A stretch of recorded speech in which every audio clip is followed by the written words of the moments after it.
नमस्कार साथियों, KVS TGT Hindi की श्रृंखला में आपका एक बार फिर से स्वागत है।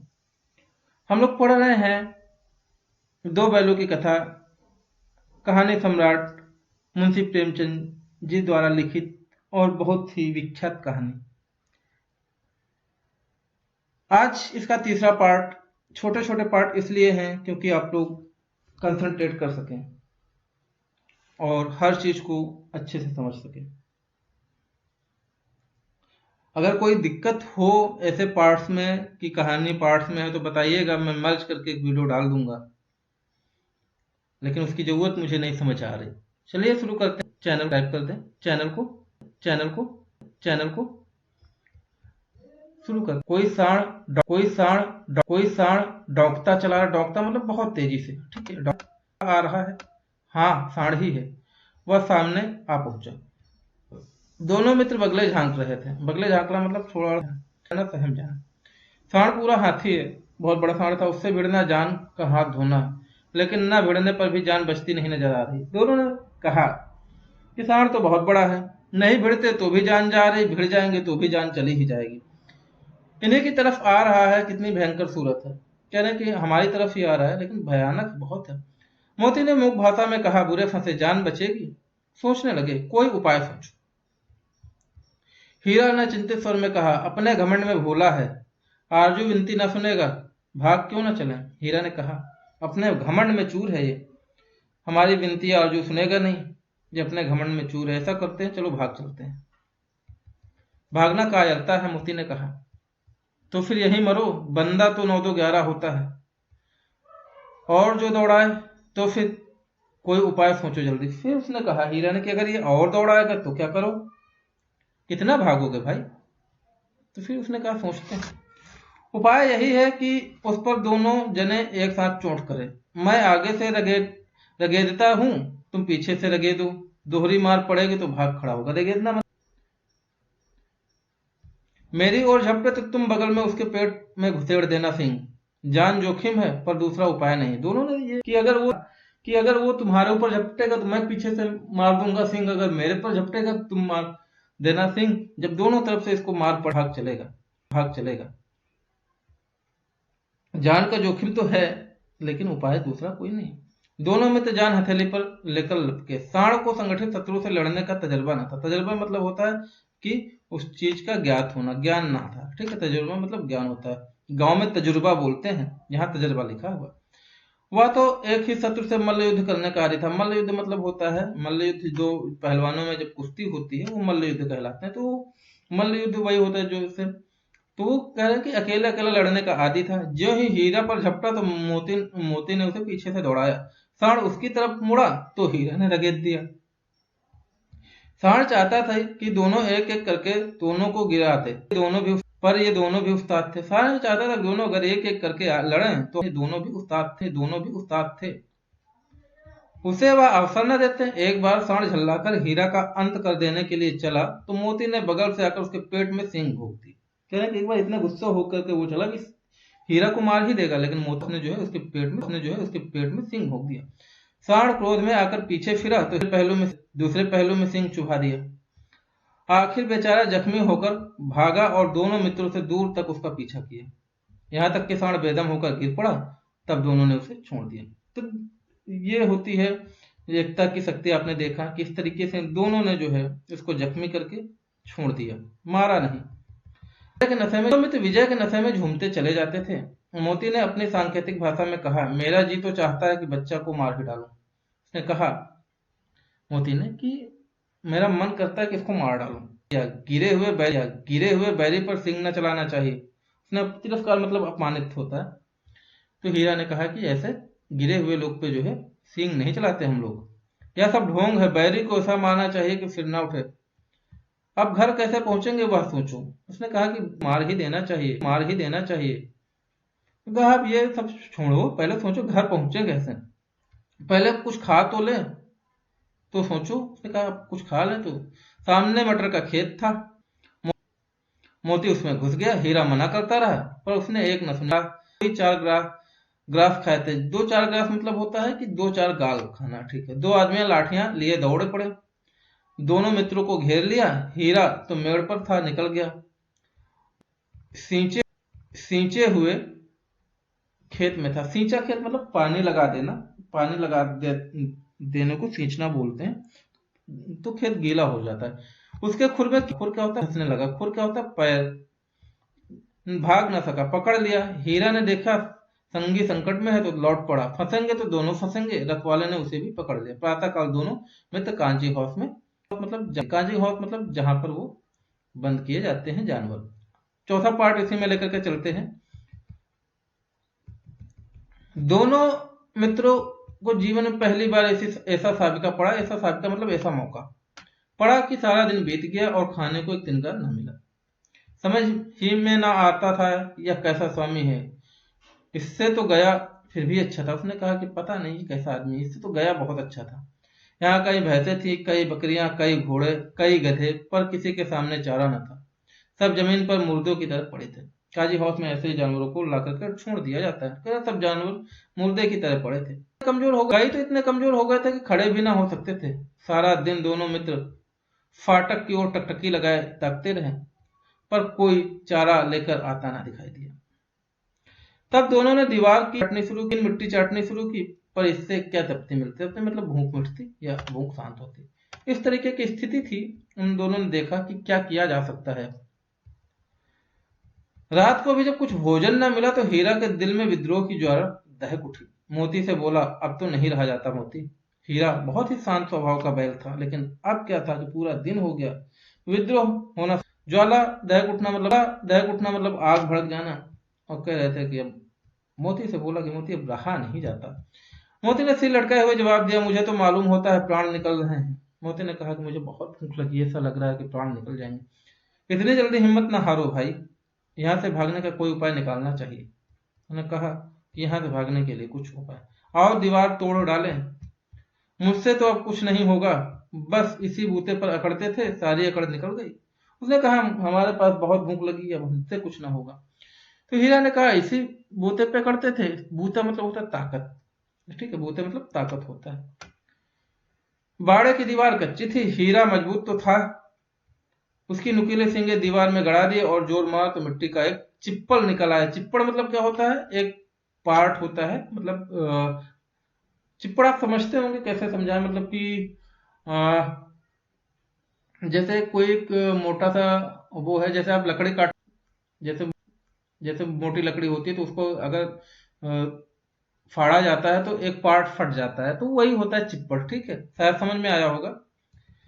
फिर तो उसका साहस बढ़ा। उसने दौड़ दौड़ कर दीवार पर चोटों की और हर चोट में थोड़ी थोड़ी मिट्टी गिराने लगा। कहने लगा जब एक बार चिपड़ा था तो फिर थोड़ा सा साहस बढ़ गया। फिर दौड़ दौड़ कर चोटें की।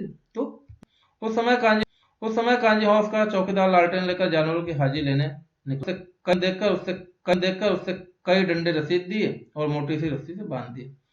हीरा उजड़ था थोड़ा सा,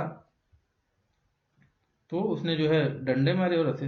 मोती ने पड़े पड़े कहा, आखिर मार खाई बूते, अपने बूते भर जोर तो मार दिया। उसने कहा कि अपना जितना बूत था, जितना ताकत थी, उतना जोर तो मारा। ऐसा जोर मारना किस काम का कि और बंधन में पड़ गए। जोर तो मारता ही जाऊंगा, चाहे कितने ही बंधन पड़ते जाओ। उसने कहा मैं रुकूंगा नहीं, इतनी मिट्टी गिरानी होगी तो तोड़ूंगा, तो चाहे जितना ही हाथ धोना, जान से हाथ धोना पड़ेगा, कुछ परवाह नहीं। यूं भी तो मरना ही है, सोचो दीवार खुद जाती तो कितनी जानें बच जाती। उसने कहा कि हम लोग निकल जाएंगे, ये जो और लोग हैं ये भी लोग जो है बच जाएंगे, इनकी जानें। यहाँ इतने भाई यहाँ बंद है, किसी की देह में जान नहीं है। 2-4 दिन और यही हाल रहा तो सब मर जाएंगे। कहने लगे यहाँ इतने बंद हैं, किसी के शरीर में जान नहीं है, ऐसा ही रहा तो सब मर जाएंगे। माफ करिएगा, गला थोड़ा सा खराब है। हाँ यह बात तो है। अच्छा तो ला, फिर मैं भी जोर लगाता हूँ। मोती ने भी दीवार में उसी जगह सिंग मारा। थोड़ी फिर हिम्मत और गिरी, फिर हिम्मत बढ़ी। फिर तो वह दीवार पर सिंग लगाकर इस तरीके से जोर करने लगा मानो किसी प्रतिद्वंदी से लड़ रहे। प्रतिद्वंदी मतलब होता है दुश्मन। आखिर कोई 2 घंटे की जोर आजमाइश के बाद दीवार ऊपर से लगभग एक हाथ गिर गई। उसने दूनी शक्ति का दूसरा धक्का मारा तो आधी दीवार गिर पड़ी।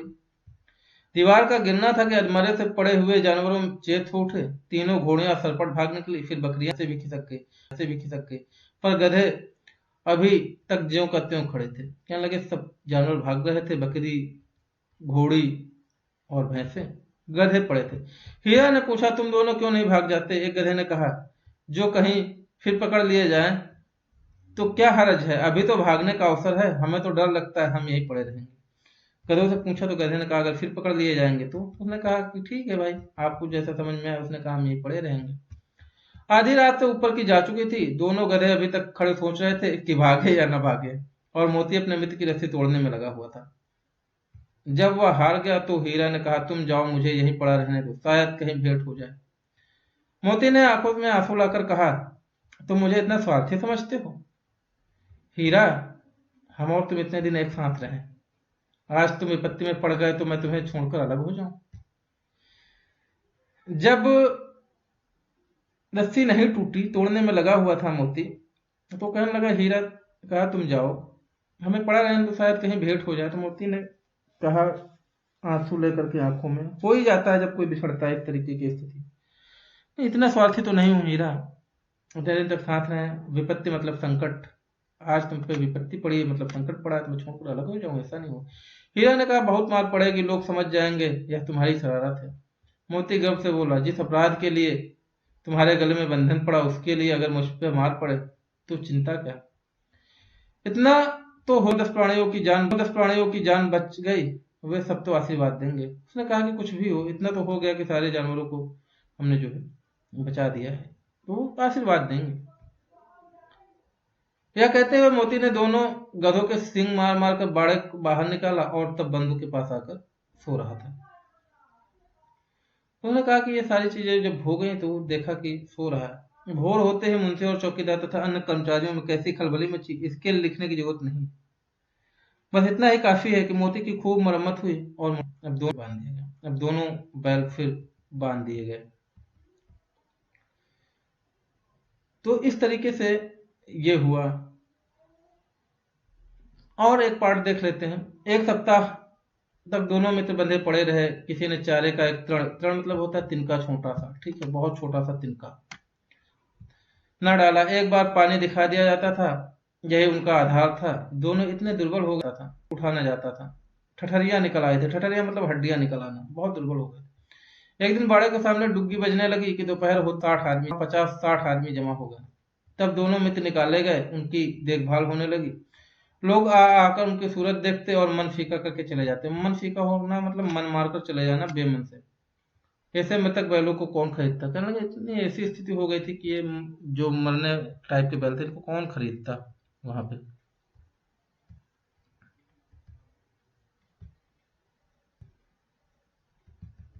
साहस एक दढ़ियल आदमी जिसकी आंखें लाल थी और मुद्दा अत्यंत कठोर आया, दोनों मित्रों के कूल्हे में उंगली गोदकर मुंशी जी से बातें करने लगा। उसने आया और एक छूकर बैल को या जानवरों को परखने की कला होती है, तो आकर बैलों के बारे में मुंशी जी से बात करने लगा।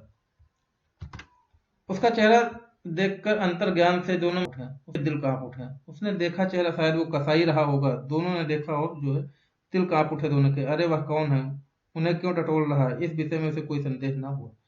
दोनों ने एक दूसरे को भीत नेत्रों से देखा। भीत मतलब डरे हुए नेत्रों से देखा और सर झुका ले। हीरा ने कहा गया के घर से नाहक भागे, अब जान न बचेगी।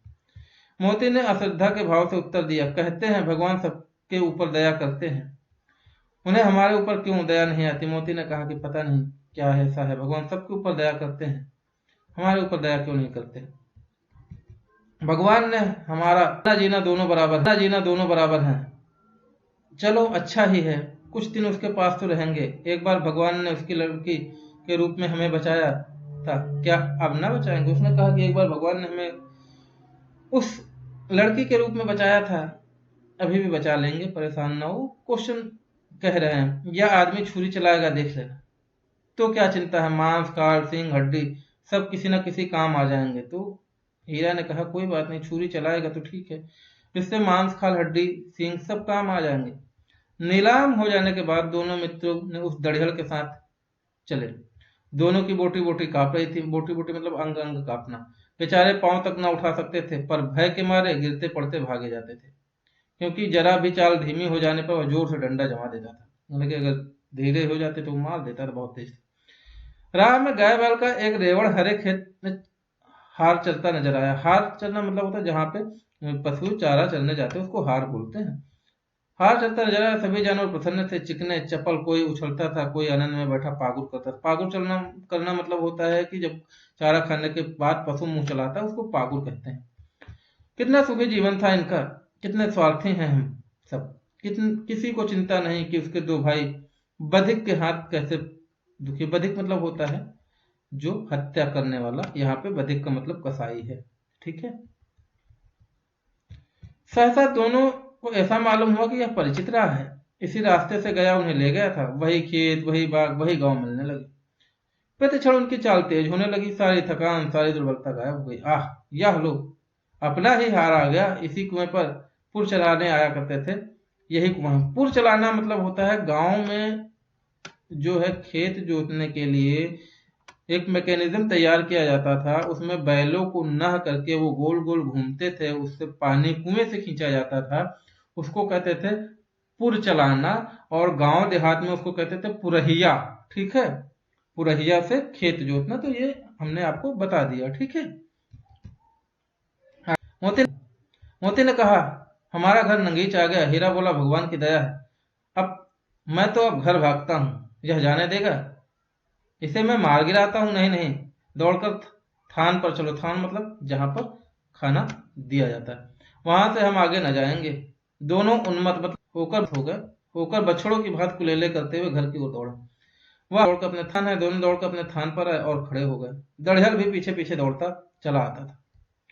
झूरी द्वार पर बैठा धूप खा रहा था। बैलों को देखते ही दौड़ा, उन्हें बारी बारी से गले लगाने लगा। मित्रों की आंखों से आनंद के आंसू बहने लगे। झूरी एक झूरी का हाथ चाट रहा था, तो दोनों अब मिल गए थे झूरी को। दड़हल ने जाकर बैलों की रस्सियां पकड़ ली। झूरी ने कहा, मेरे बैल हैं। तुम्हारे बैल कैसे? मैं मवेशी खाने से नीलाम लिए आता हूं। मैं तो समझ हूं चुराए लिए आते हो, चुपके से चले जाओ। मेरे बैल हैं, मैं बेचूंगा तो बिकेंगे। किसी को मेरे बैल नीलाम करने का क्या अख्तियार? अख्तियार मतलब होता है अधिकार। दोनों में बहस होने लगी, दड़हल में और उसमें झूरी में। उसने कहा कि हमारे बैल हैं, हम बेचेंगे तो ठीक है, नीलामी करने का किसी को क्या अधिकार है? जाने जाकर थाने में रिपोर्ट कर दूंगा। मेरे बैल है, इसका सबूत यह है कि मेरे द्वार पर खड़े हैं। झूरी ने कहा कि मेरे बैल हैं, जाओ रिपोर्ट करना कर दो। दड़हल जल्लाकर बैलों को जबरदस्ती पकड़ ले जाने के लिए बढ़ा। उसी वक्त मोती ने सिंह चलाया। दड़हल पीछे हटा। मोती ने पीछा किया। दड़हल भागा। मोती पीछे दौड़ा। गांव से बाहर निकल जाने पर वह रुका, पर दड़हल का रास्ता देख रहा था। दड़हल दूर खड़ा धमकियां दे रहा था, गालियां निकाल रहा था, पत्थर फेंक रहा था, और मोती विजयी सूर की भांति उसका रास्ता रोके खड़ा था। गांव के लोग यह तमाशा देखते और हंसते। ये है कहानी, खत्म हो गई है लगभग लगभग। ये दड़हल हार कर चला गया तो मोती अकड़ता हुआ लौटा। हीरा ने कहा, मैं डर रहा था कहीं तुम गुस्से में आकर मार ना बैठो। हीरा ने कहा, तू गुस्सैल हुई, डर लग रहा था कहीं मार ना दो उसको। अगर वह मुझे पकड़ता तो मैं बे मारे न छोड़ता। बे मारे मतलब बिना मारे न छोड़ता। अब ना आएगा तो दूर से ही खबर लूंगा, देखूं कैसे ले जाता है। जो गोली मरवा दे, मर जाऊंगा पर उसके काम तो ना आऊंगा। उसने कहा, अगर गोली मरवा दे तो मर जाऊंगा तो उसके काम तो नहीं आऊंगा ना। हमारी जान को कोई जान ही नहीं समझता। उसने कहा, हमारी जान है, कोई जान ही नहीं समझता। इसलिए कि हम इतने सीधे हैं, इसलिए कि हम इतने सीधे हैं। जरा देर में नांदों में दाना भर दिया गया। दोनों मित्र खाने लगे। झूरी खड़ा दोनों को सहलाता रहा, और 20 लड़के तमाशा देख रहे थे। सारे गांव में उछाल मतलब होता उत्साह। तब मालूम होता था उस समय मालकिन ने आकर दोनों के माथे चूम ली। ये स्थिति है। बहुत कुछ सीखने को मिला इस कहानी से। कहानी खत्म होती है। अब प्रश्न अभ्यास हम लोग करेंगे लगे हाथ। कुछ बहुत ही महत्वपूर्ण होगा तो बताते चलेंगे। काजी हाउस में कैद पशुओं की हाजिरी क्यों ले जाती होगी? आपको पता है, क्योंकि कोई भाग तो नहीं गया, कोई मर तो नहीं। छोटी बच्ची को बैलों के प्रति क्यों प्रेम उमड़ रहा था? पिताजी थे नहीं, माता मारती थी, सौतेली माता थी, इसलिए बच्चों ने सोचा कि बैलों के प्रति ही प्रेम किया जाए। कहानी में बैलों के माध्यम से कौन सी नीति विषयक मूल्य उभार कर आए हैं? किसी इस कहानी के माध्यम से बहुत सारे ऐसे मूल्य उभर कर आए हैं। आप कह सकते हैं कि पशुओं के प्रति, अपने पशुओं के प्रति सजगता और दूसरे के प्रति जो है निर्दयता, सबसे बड़ी कहानी का यही है स्रोत, यही नीति विषयक मूल्य है। दूसरा है कि दोनों बैलों ने जो है काजी हाउस में बैठे हुए बंद हुए जानवरों को बचाया था, तो पशुओं के प्रति प्रेम उभरता हुआ आ रहा है। अपने मालिक के प्रति प्रेम है, यहाँ पे ये 3-4 विषयक हैं। कहानी में गधे की किन स्वभावगत विशेषताओं का आधार प्रतिरूढ़ मोर का उपयोग कर नर्स की ओर संकेत किया है, ये आपको पता है। हीरा मोती किन घटनाओं से पता चलता है कि हीरा मोती की गहरी दोस्ती थी, दोनों एक साथ उठते बैठते खाते पीते थे। जब सांड से लड़ाई हुई तो एक ने दूसरी तरफ मारा, दूसरे ने दूसरी तरफ, इस तरीके से सांड को हराया। जब मोती बैलगाड़ी को जो है खाई में ढकेलना चाहता था तो हीरा ने उसको संभाल दिया, इस तरीके से उसने जो है। तीसरी बार जब कॉलोनी हाउस में वो बंद हुए थे तो उसने जो है दोनों ने सींगे से दीवार गिरा दी और एक के लिए दूसरा भी बंद गया इससे। लेकिन औरत जात पर सिंह चलाना मना है या भूले जाते हुए हीरा के इस कथन के माध्यम से स्त्री के प्रति प्रेम स्पष्ट की थी कि स्त्री जो होती है उसका सम्मान एक अलग चीज है और हमें उसके सम्मान का अपमान नहीं करना चाहिए। किसान जीवन वाले समाज पशु और अपने संबंधों की किस कहानी को व्यक्त किया गया, ये आप समझ सकते हैं। इतना तो हो ही गया जाएगी, की जान बच जाएगी, वे सब आशीर्वाद देंगे। मोती के इस कथन से आलोक की विशेषताएं समझाइए। विशेषताएं आपको पता है कि वो मालिक के प्रति प्रेम था और जानवरों के प्रति प्रेम था, स्नेह था, इसलिए ये उनकी बहुत ही अच्छी विशेषता है। आशा स्पष्ट कीजिए, स्क्रीनशॉट आप ले करके बताइएगा इसमें क्या आशा है। मैं आशा करता हूँ आप लोग ऐसा करके हमको करेंगे, ठीक है। और इसमें ऐसा कुछ नहीं है जो हम आपको बता सकें।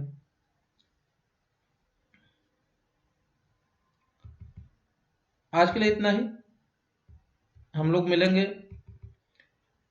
नए चैप्टर के साथ में। ये हैं कुछ इसके शब्द अर्थ, आप लोग इसको कर लीजिएगा। वैसे जरूरत नहीं पड़ेगी मुझे लगता है अगर आपने पूरी कहानी, ठीक है,